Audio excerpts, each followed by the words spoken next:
Hey guys, so here is the watercolor portraiture demonstration using pigment-based artist grid watercolors. So I've got my set in front of me. I'll go over step by step, but we're going to start with primary cyan as the base layer, then use cadmium orange red, both from Maimeriblu. I've got some primary magenta here that we're going to use to create some of the redder tones in the face. Some burnt sienna, also to help with the skin tones, yellow ochre for the highlight areas, and a little bit of, and I can never say this right, Quinacridone violet to cool down some of the areas. You don't need to use all of these colors. This is a good base kind of set for pale skin tones. And I would recommend working larger than this. I've recommended you use 640 GSM artist paper in the class description, which will give you more room to edit if you're starting out on this. It can hold more water, you can revise it more times. I'd also recommend working larger than this so the paint has room to create graduations and variegated washes. But I'm going to use this just because I have it on hand. And I'm just going to do kind of a rough demo of the portrait today, but you'll see how using the pigment-based watercolors and cold pressed artist paper does make a big difference in how smooth the graduated washes are. Okay, so that's a fairly thick layer of water I put on, maybe a little bit too thick, but that's all right. Remember, you always want to use the biggest brush for the job, and ideally have a clean mixing palette, which I do not have, so let me just clean this off quickly. And you're going to want to prepare right now some of that primary cyan. Now, with all watercolors, you'll find that they are different intensities based on the pigments that they're made out of. This primary cyan is, it has an artificial base, which means it's not a mineral found in nature, and it has a relatively high staining property, which means it's going to stick on the paper. It's not going to move around a lot when I put different layers on top of it. And that's good for a base layer like this, where I don't want my pigments moving around too much.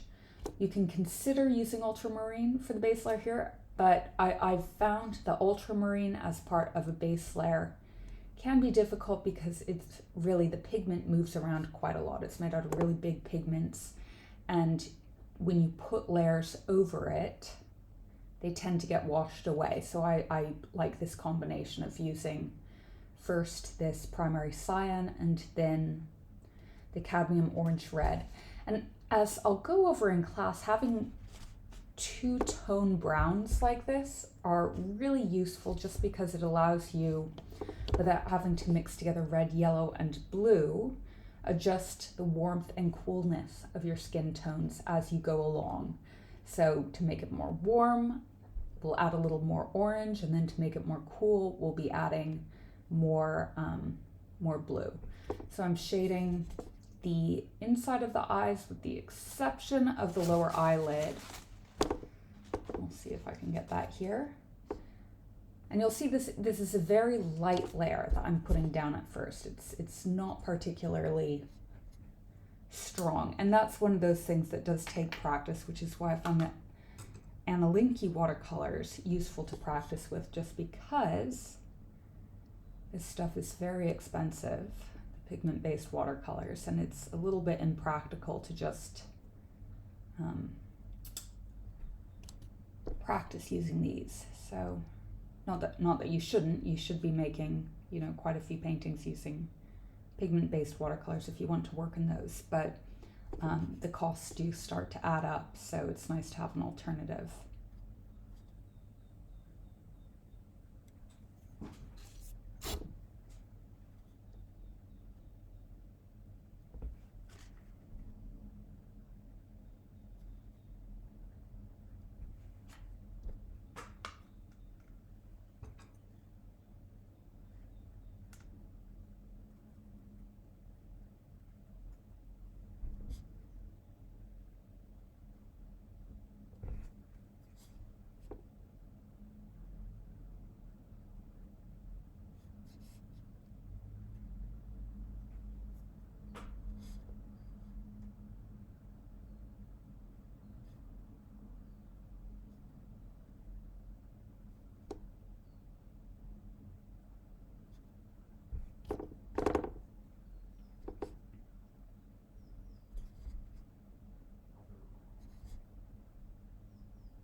ideally, I mean, I should probably be working from the top down just so the paint has some room to fall, but you know, it's not completely necessary. And this way I can just really study the forms a little bit more. So I'm just going off of what is drawing my eyes to it at this point.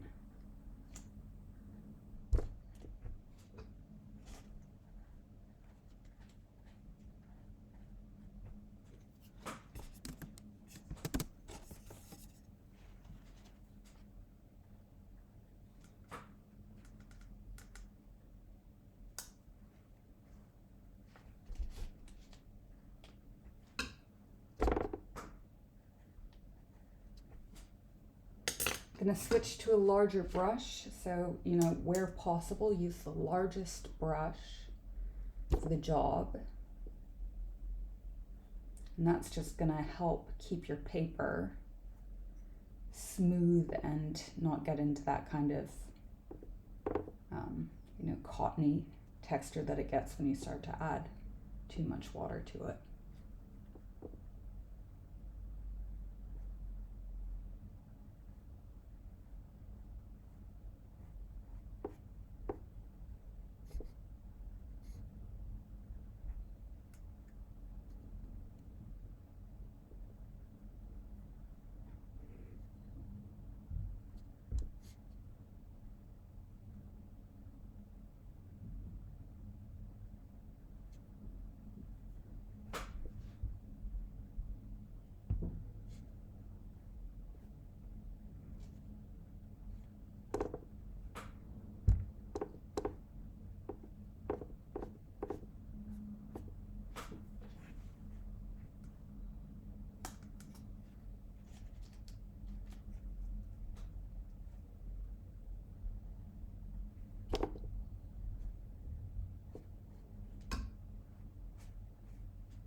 All right, let's move this a little bit closer that way. My brush is picking up a little bit of the color. I've just wiped it off screen on a bit of paper, so that's where that purple's coming in. It's not really intentional.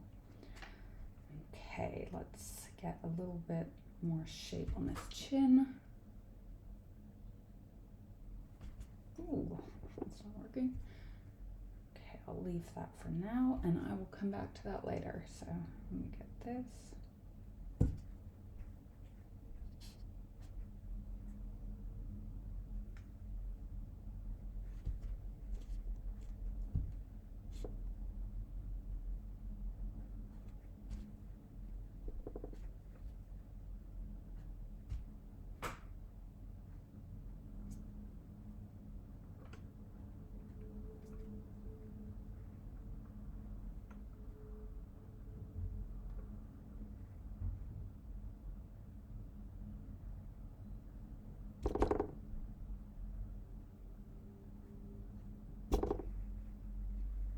All right, now I'm going to mix up some of this cadmium orange red, and you'll need more of this than you think. So this is going to dry a lot lighter than what you put down.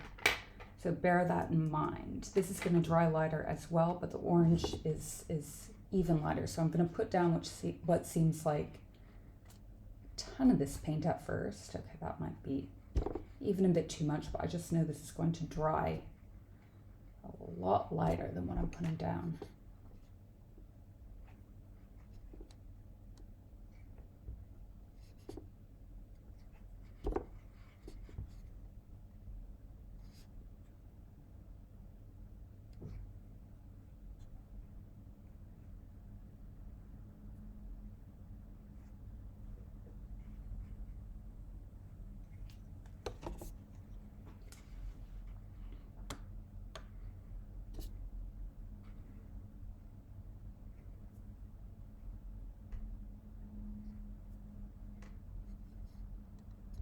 Okay, now moving on to a slightly smaller brush, I'll start to blend this.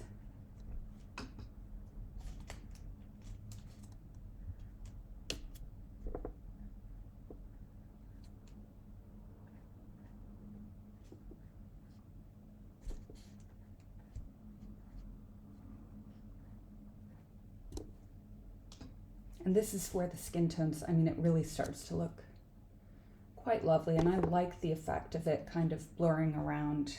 To be honest, that's a bit too orange, but it doesn't bother me that much. So let me just keep moving. You have to do this fairly quickly, so that's why in class, first of all, we're working with the Anna Linky watercolors where you have to move it even more quickly, and secondly, we're going to work with some stencils so that we can just practice doing all of these things without having to do the grunt work of drawing everything beforehand.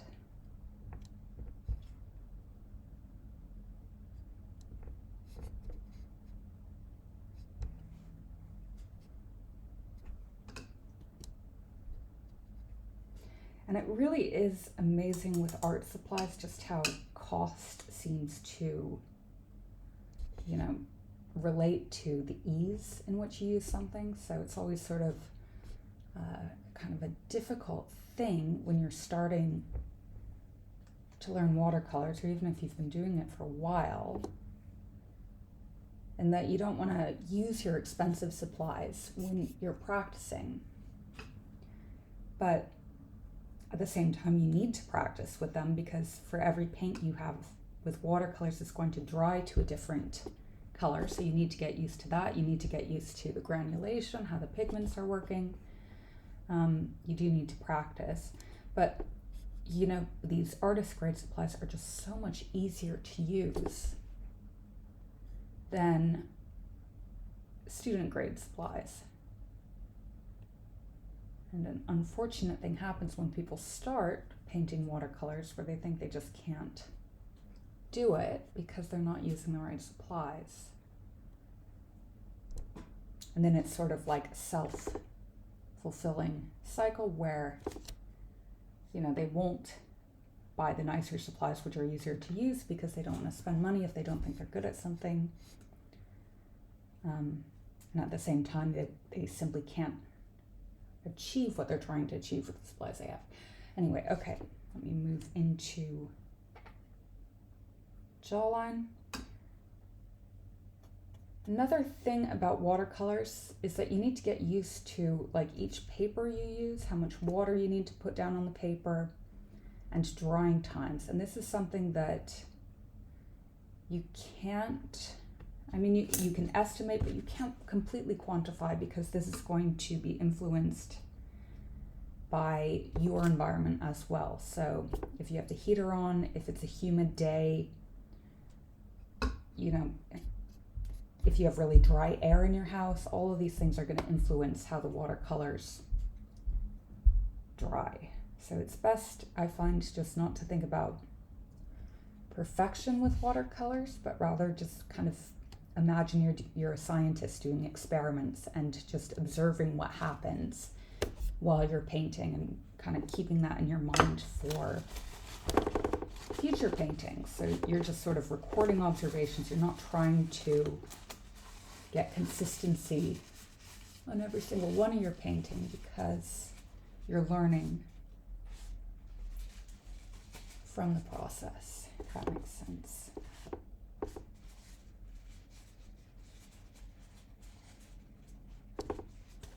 Okay, now that's a little bit too wet. I'm going to come in with a hairdryer, so sorry.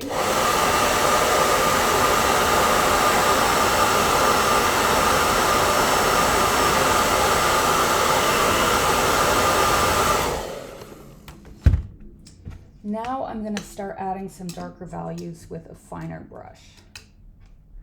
So I'm going to get some of that Quinacridone violet. This, by the way, if you mix it with the orange, creates a really lovely skin color. This with orange or ochre creates beautiful, beautiful skin colors. Not suitable to this, but definitely try that out. And I'm going to pick up some of this raw sienna to mix with it.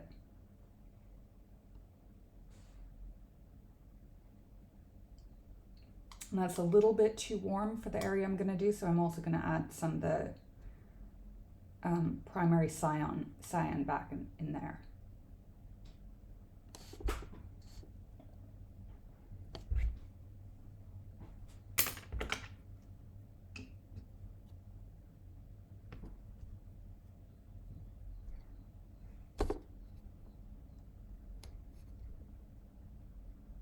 Ooh, and that is too dry now. Well,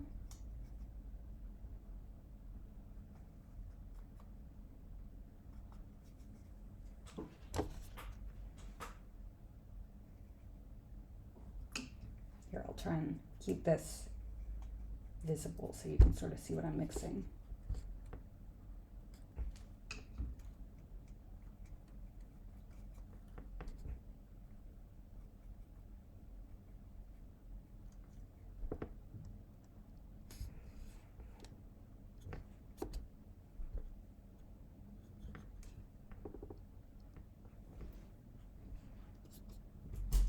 Now here I'm really focused on the glazing effect, so building up layers, but with paper like this you can also try dropping in. And that's especially if you like really kind of, you know, fluid watercolors. You can just wet the paper and drop in the pigments side by side in different areas to create a graduated wash, or sorry, variegated wash.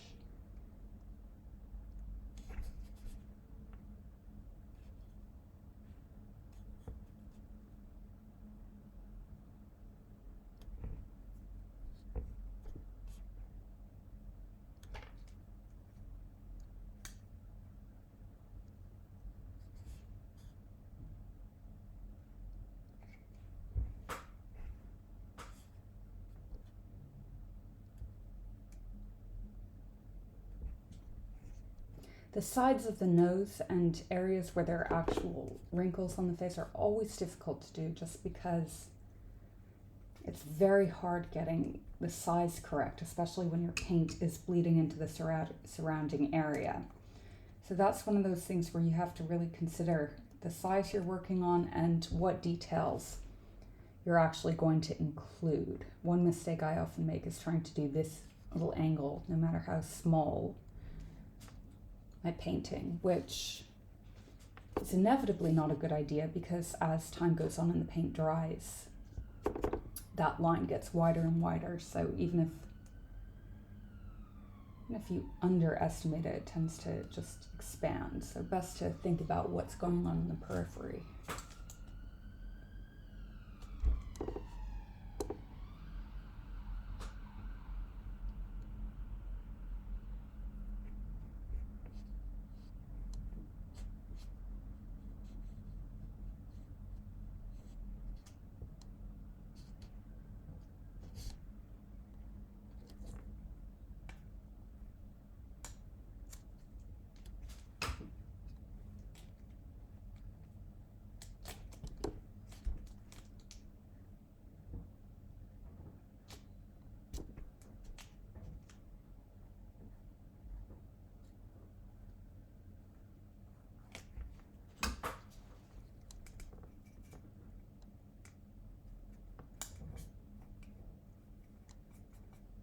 Okay, now I'm just mixing together a really thick amount of orange and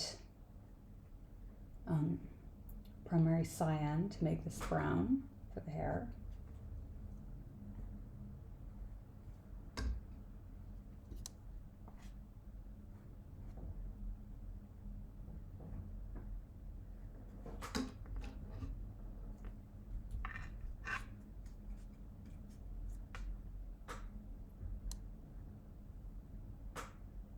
And make sure the hair kind of has a few areas of shadow across the face.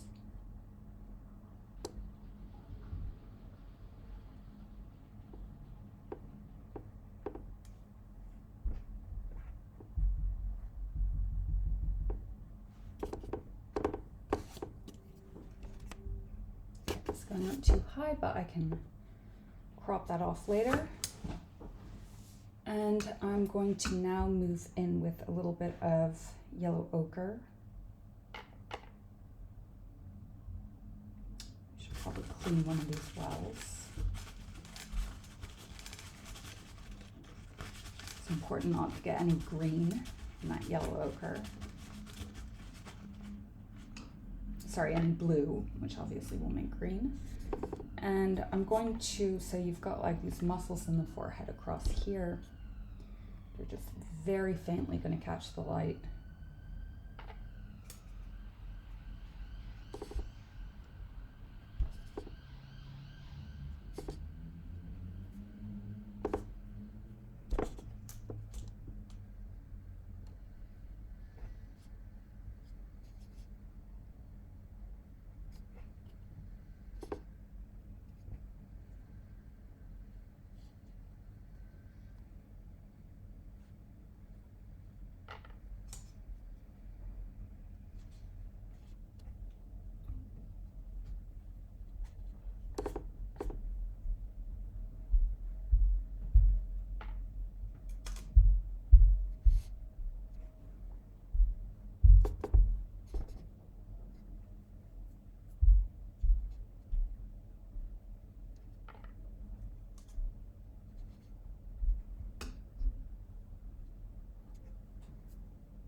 And now I'm going to get some of that magenta.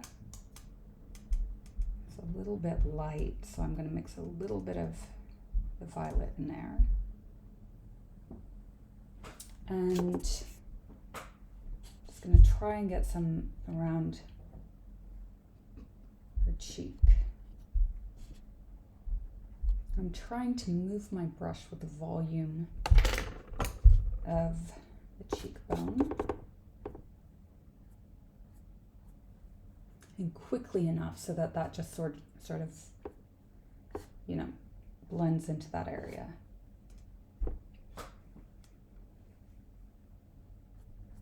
I'm just going to glaze small amounts of that. So we move back towards the ear. All right, and now I'm going to move into the lips with a smaller brush and more of that crimson.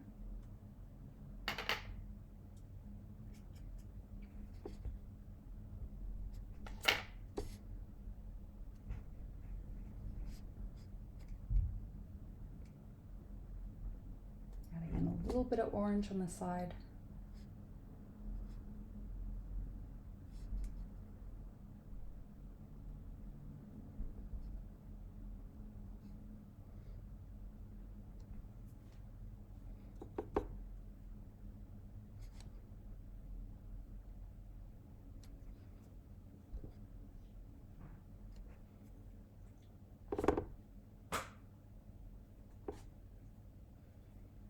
Okay, so I'm wishing I'd left that highlight a little bit larger, but that's all right. There's nothing really I can do at this point. I'm going to add a little bit of violet and burnt sienna here and a little bit of that primary cyan.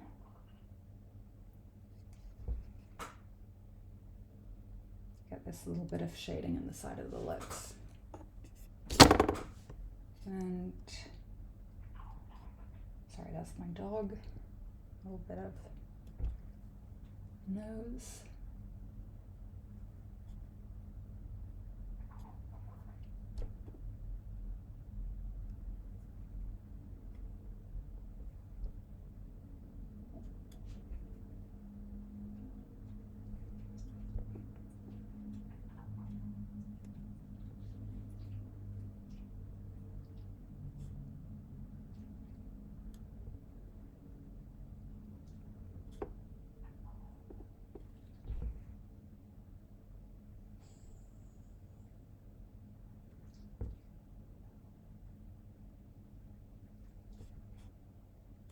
And I'm not going to go into too much detail because I'm not working on the scale that I can with paper with a grain like this. So you want to think about the size of the grain, whatever paper you're working on, when you consider how much detail you actually can go into, because you're not going to be able to make any lines much finer than the size of the grain. I'm going to come in with the tear duct in orange and a little bit of that magenta.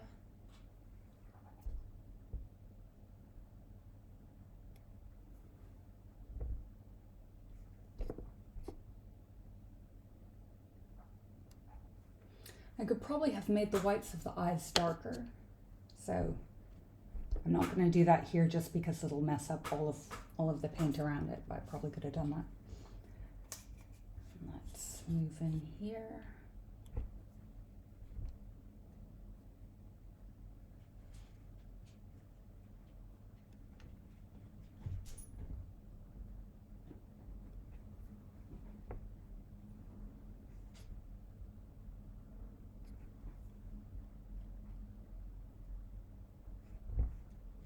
And I'm just going to try and amp up some of these colors that are coming to the fore. So one sort of thing about watercolor portraits I find, I find that high contrasts look really good. And that's one of those reasons why you do want to work large if you can, but also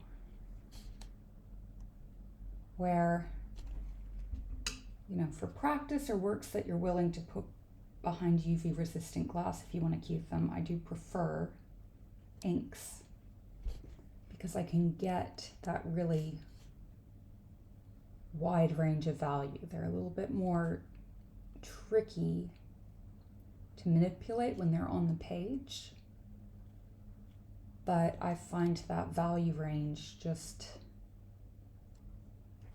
contributes so much to the painting that they're worth it.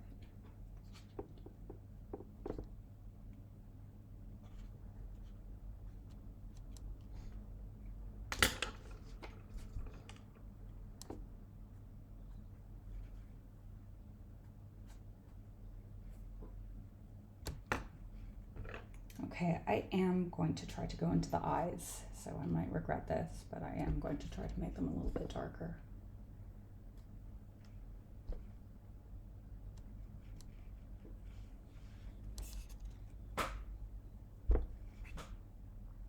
And see how light that's drying as I go along. So it's really, you know, that orange in the beginning was just so bright. You thought, oh, that couldn't possibly be. So I got rid of some of it, but to be honest, it, you know, it's about the right value. So, okay, I'm mixing together some purples, yellow ochre,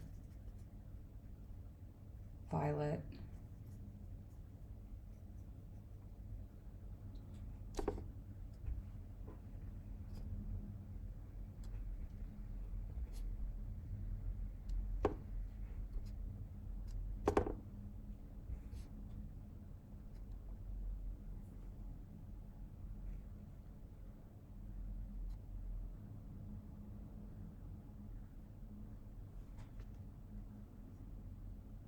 A little bit of blue to turn that into a brown.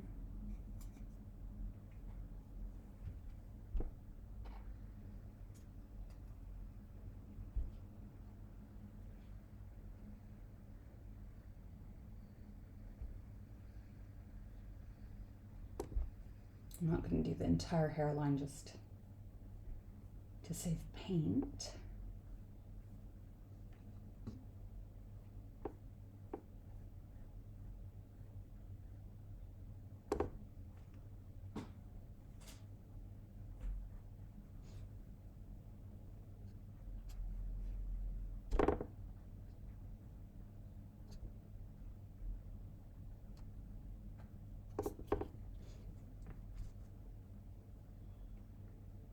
Come in with some of that cyan and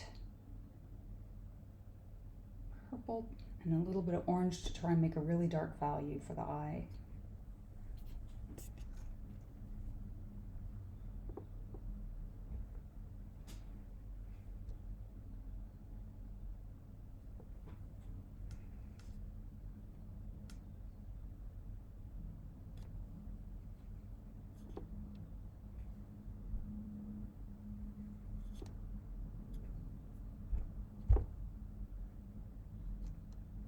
Ooh, that's too dark. Okay.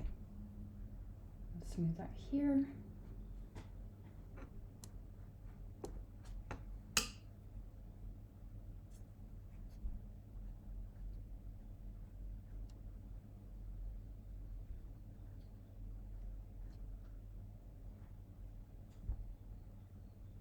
Adding in some oranges to the hair.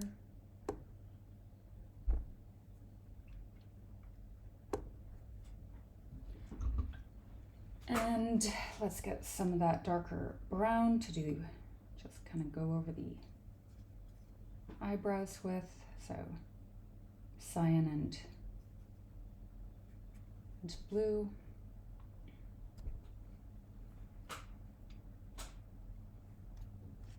Add a little bit of orange to get a little bit of that shadow underneath the lips.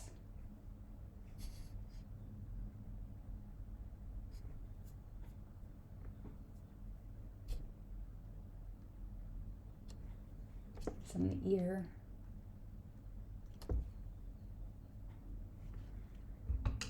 And I don't have that much room to do this here, but one thing that I find just makes really beautiful portraits is when you have a lot of reflection going on in the nose. My values are already a little bit too dark, but often there's this really kind of beautiful interplay of light across the nose and the lips, where those red colors kind of bounce off one another. And really luminous watercolor portraits tend to emphasize that.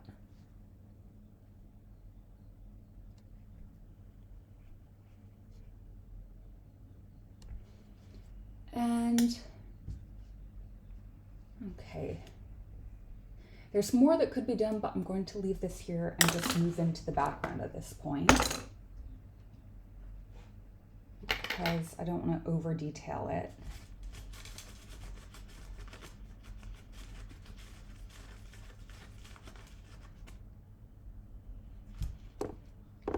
And I want to get background down at a stage where I can think about what's going on in the face. To offset some of the yellows in the face, I might make it a kind of greeny background, so I'm going to add in some yellow ochre. So like in the reference, really.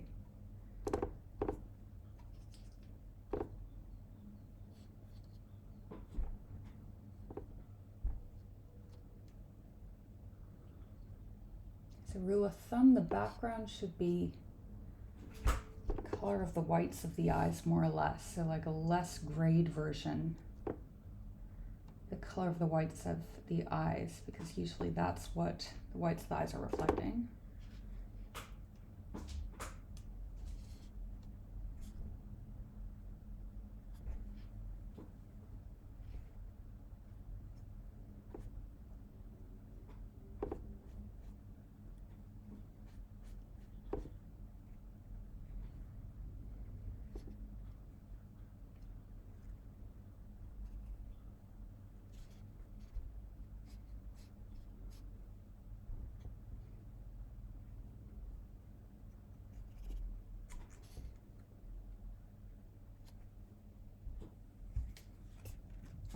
Add a little bit of purple to that blue instead of just, she's wearing kind of an ultramarine shirt, but I don't want to add a new blue to this composition, so I'm going to add a little bit of purple to the primary cyan to make it darker and approximate an ultramarine.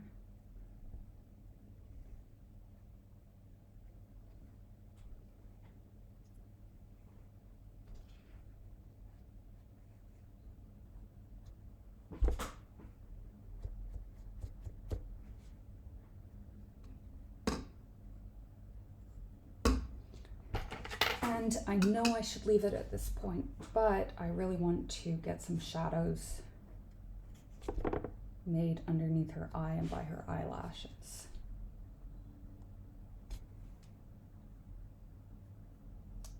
So I'm mixing some orange and violet.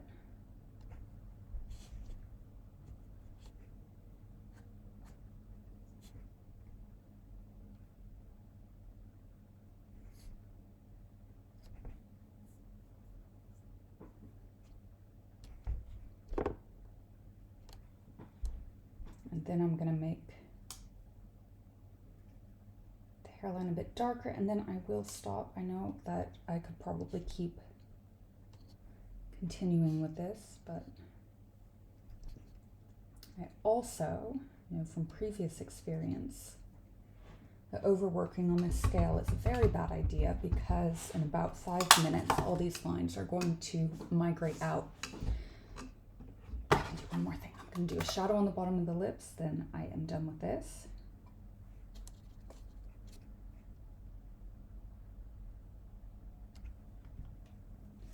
All right, so I'm going to leave that there and close this. So again, for class, if you're coming to the intermediate watercolor portraiture class and you want to use artist supplies, you are very welcome to. If you bring your own supplies, you'll still get, you know, any supplies from class that you want to use, so I'll still have the Analinkies available to you. Do email me if you plan on using your own paints, just so, if possible, I can offer any suggestions before class as to what combinations to use from the stock you already have. I'd recommend if you paint watercolors regularly and not just portraits, have 2 palettes. That was one of the key things. 2 palettes I use. Don't use the same palette